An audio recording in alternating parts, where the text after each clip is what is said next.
নতুন সরকারের সামনে বিদ্যুৎ খাত সংস্কার একটি বড় চ্যালেঞ্জ হয়ে দাঁড়িয়েছে। কারণ চাহিদা না থাকলেও হাসিনার আমলে একের পর এক বড় বিদ্যুৎ কেন্দ্রের লাইসেন্স দেওয়া হয়েছে। ফলে প্রতি বছর বিদ্যুৎ উৎপাদন সক্ষমতা বাড়লেও এসব কেন্দ্র এখন বসিয়ে রেখে দিতে হচ্ছে মোটা অঙ্কের ক্যাপাসিটি চার্জ, আর উচ্চ দামে বিদ্যুৎ কিনে গচ্চা যাচ্ছে হাজার হাজার কোটি টাকা। শপথ গ্রহণের পর গত 19শে ফেব্রুয়ারি আদানির চুক্তি পর্যালোচনায় বৈঠকে বসেন নতুন সরকারের সিনিয়র 4 মন্ত্রী। আদানির চুক্তি পর্যালোচনার বিষয়ে ওই বৈঠকে আলোচনা হয়, অথচ সামিট, এসালমের এসএস পাওয়ার বা ভারতের রিলায়েন্স পাওয়ার বিদ্যুৎ কেন্দ্রগুলো নিয়ে কোনো আলোচনা হয়নি। যদিও এ কেন্দ্রগুলোর অনিয়ম চিহ্নিত করে গেছে অন্তর্বর্তী সরকারের গঠিত বিদ্যুৎ খাতে পর্যালোচনা কমিটি। অন্তর্বর্তী সরকারের শেষ সময়ে আদানি সহ কয়েকটি বিদ্যুৎ কেন্দ্রের চুক্তি পর্যালোচনার প্রতিবেদন জমা দিলেও কোনো আইনি পদক্ষেপ নেওয়া হয়নি। নতুন সরকার দায়িত্ব নিয়ে আদানির চুক্তি নিয়ে আলোচনায় বসে, অথচ অন্যান্য চুক্তি পর্যালোচনার কোনো আনুষ্ঠানিক ঘোষণা আসেনি। ফলে আড়ালেই থেকে যাচ্ছে সামিট, এসএস পাওয়ার বা রিলায়েন্স পাওয়ারের বিদ্যুৎ কেন্দ্রগুলোর অনিয়মের চিত্র। সূত্র মতে গত 25শে জানুয়ারি অন্তর্বর্তীকালীন সরকারের বিদ্যুৎ খাতের পর্যালোচনা কমিটি প্রতিবেদন জমা দেয়। একই প্রতিবেদনে আদানির পাশাপাশি আরও 3টি বিদ্যুৎ কেন্দ্রের বিষয়ে পর্যালোচনা তুলে ধরা হয়। এগুলো হলো সামিট মেঘনাঘাট 2, এসএস পাওয়ার ও রিলায়েন্স জেরা পাওয়ার বিদ্যুৎ কেন্দ্র।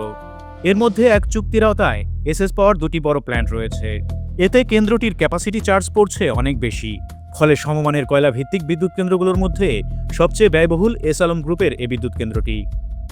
অন্যদিকে রিলায়েন্স ভারতের একটি অচল বা পরিত্যক্ত বিদ্যুৎ কেন্দ্র বাংলাদেশে এনে বসিয়েছে। এটি মেঘনাঘাটে অবস্থিত।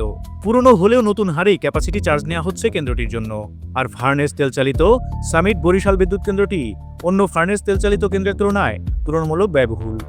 এছাড়া সাম্প্রতিক বছরগুলোতে গ্যাস ভিত্তিক বিদ্যুৎ কেন্দ্রগুলোর তুলনায় সামিটের মেঘনাঘাট 2 বিদ্যুৎ কেন্দ্রে প্রতি ইউনিট বিদ্যুৎ উৎপাদনে খরচ পড়ছে প্রায় দ্বিগুণ। এসব বিষয়ে জানতে গতকাল বিদ্যুৎ ও জ্বালানি মন্ত্রী ইকবাল হাসান মাহমুদ টুকুর সঙ্গে একাধিকবার জাতীয় অর্থনীতির পক্ষ থেকে মোবাইল ফোনে যোগাযোগ করা হয়। প্রথম 2বার কল রিসিভ করলেও ব্যস্ত আছেন বলে জানান তিনি। এজন্য প্রতিবেদককে তিনি ইফতারের পর কল করতেও বলেন। তবে ইফতারের পর তাকে একাধিকবার কল করলেও তিনি রিসিভ করেননি।